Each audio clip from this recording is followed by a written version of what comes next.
God damn, my upload schedule is trash. Anyways, welcome to the 5th episode of Project Bonapartist, a multi-episode, unrealistic scenario where Napoleon manages to win the Napoleonic Wars. Last episode, we saw how the Kingdom of Hispania, formerly known as the Spanish government in exile, collapsed into multiple empires and republics such as Mexico, the Rio de Plata, and Gran Colombia. But in this episode, however, we'll discuss how a majority of Western Europe united under one single monarch. Who will that monarch be? So without wasting any of your guys' time, let's jump into the episode. But to understand how we got to this point, we need to go back to the Bonaparte family tree.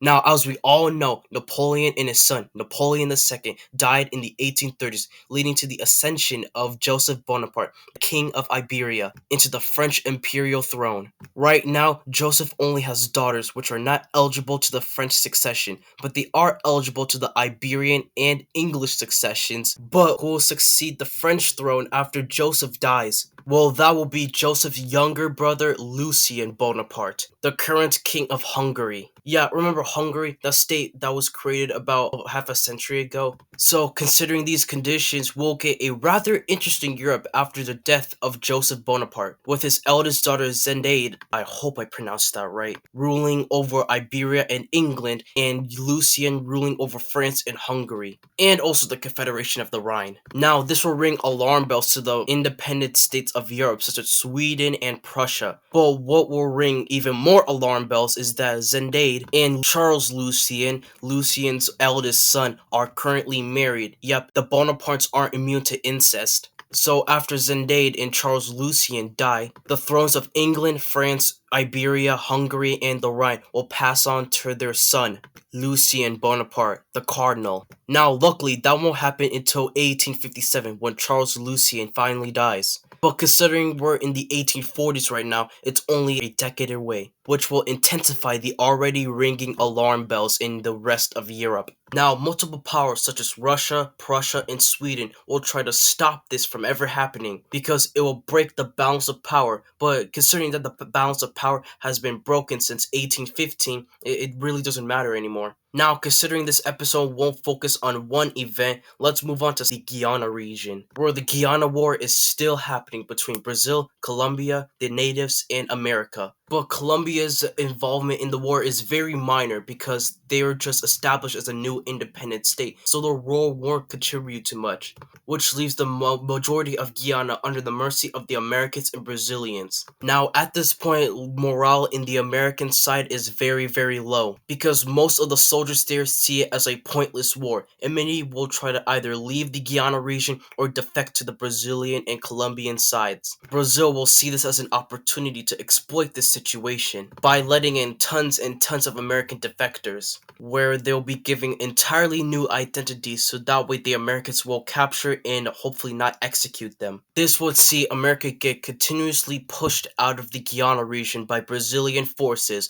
while Colombia officially withdraws from the war because they've gained nothing from it. America will try and fail to sponsor the natives rebels in the Guiana region to stop the Brazilian advancement, but this will fail, with America being pushed to the northern coast of Guyana. The Americans will try to contact France for help, in which they would be hesitant because meanwhile back at home, the administration is very unpopular in the United States right now, under Democrat James K. Polk, assuming that US politics haven't changed in this timeline, with many people demanding that he resign and withdraw from Guyana immediately. We're in the early 1850s, around half a decade before the inevitable happens. So that's why Charles Lucien and Zendade have to prepare for it, so that way nobody gets upset. They would both try to gain the support of every major power in Europe, aka Sweden, Prussia, and Russia. They would be hesitant, but seeing that the balance of power had been broken since 1815, they reluctantly agree, which will create this gigantic behemoth of a European superpower. Furthermore, they would pass a bunch of laws and policies to back up Lucien Bonaparte's claim to the thrones of England, Iberia, France, and Hungary. This will see many nations such as Serbia try to distance themselves from France. Serbia increases its ties with Moscow, yet still retaining ties to the French Empire. Same thing with Greece, yet this is more successful because Greece is farther away from France, and also because they're much stronger compared to their Serbian counterpart. Yet Greece would retain ties to Paris. This pushes Bulgaria and the Ottomans closer to France because Bulgaria wants Macedonia out of Serbia and Greece, and the Ottomans just want to see Greece fail. But Serbia and Greece aren't official Russian allies yet, they're still official French ones. So,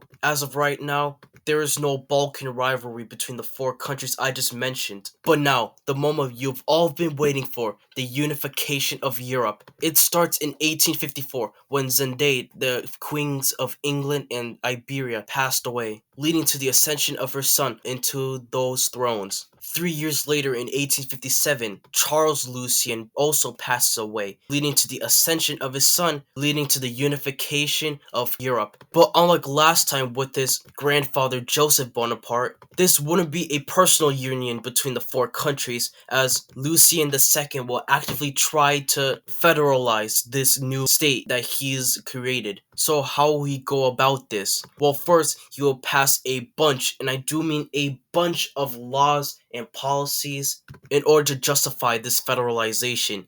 Keep in mind, this would take multiple decades for this to be even remotely successful. Next, he will gain the support of every major power in the world, from the plains of America to the tundras of Sweden. Now, considering the world doesn't want another major war yet, they would all reluctantly agree and recognize this new behemoth of a European superpower known as the Empire of Francia, or just Francia for short. Now, because of this unification, you might think the episode is over, but no, we still got a solid 2 to 4 minutes left of runtime to fill. So, let's go ahead and talk about the other events going on in the world right now. Moving on to South America, the Guiana War, yes, is still happening, but with increased division in America between the free northern states and the slave southern states, America will be forced to withdraw from the Guiana War. Now, I could cover the Civil War, but I'll cover the Civil War in another episode, because I want to fill these next 3 to 4 minutes with absolute junk.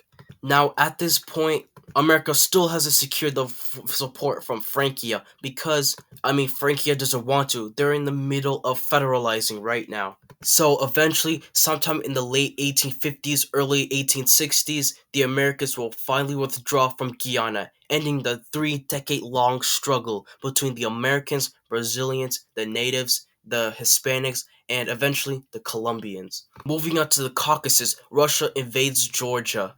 Sounds familiar, doesn't it? But unlike the 2008 one, this one will actually be successful because Russia is a big, strong nation compared to Georgia, a small, little, weak nation. So Georgia will be reincorporated into the Russian Republic. This will piss off the Ottoman Turks down south, which will further push the Ottoman Turks into Paris's orbit. Meanwhile, in Northeast Asia, China tries to exploit and influence the Russian Far East, considering that Russia kind of doesn't control it right now. But their grip over Siberia will begin to loosen and loosen because the Russians have started reunifying and reconquering their old lands, leaving their warlord era. But keep in mind, this will take multiple decades in order for Russia to at least slightly reunify. And Russia is currently busy consolidating their European parts of their land. So right now, Siberia is currently China's backyard. But Japan, yes, Japan has finally exited out of their 200-year-long isolation because of the Americans. Now, just like in our timeline, they will have to fight a 2-decade-long struggle in order for the emperor to finally regain power. China, seeing this as Japan could potentially threaten their sphere of influence in Siberia, the Chinese will begin to sponsor pro-shogunate forces in order to weaken Japan, with the Chinese sending a few volunteers here and there. Around the same time, Francia invades Vietnam, which has historically been under the Chinese sphere of influence. Now, just like in our time, France will eventually win this war, leading to the annexation of Indochina into the Frankish Empire.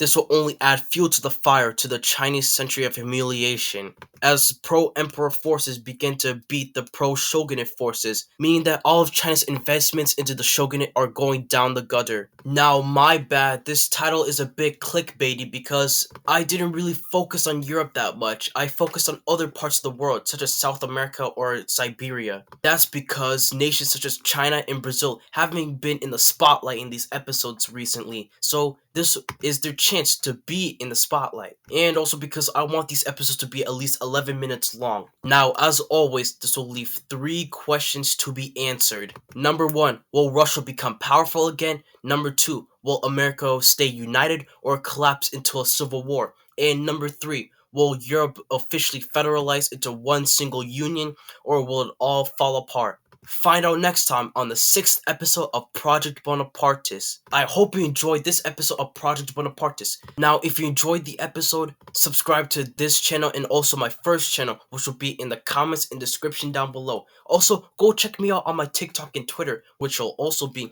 in the comments and description down below. This has been Awesome History, and adios, Amigos. amigos!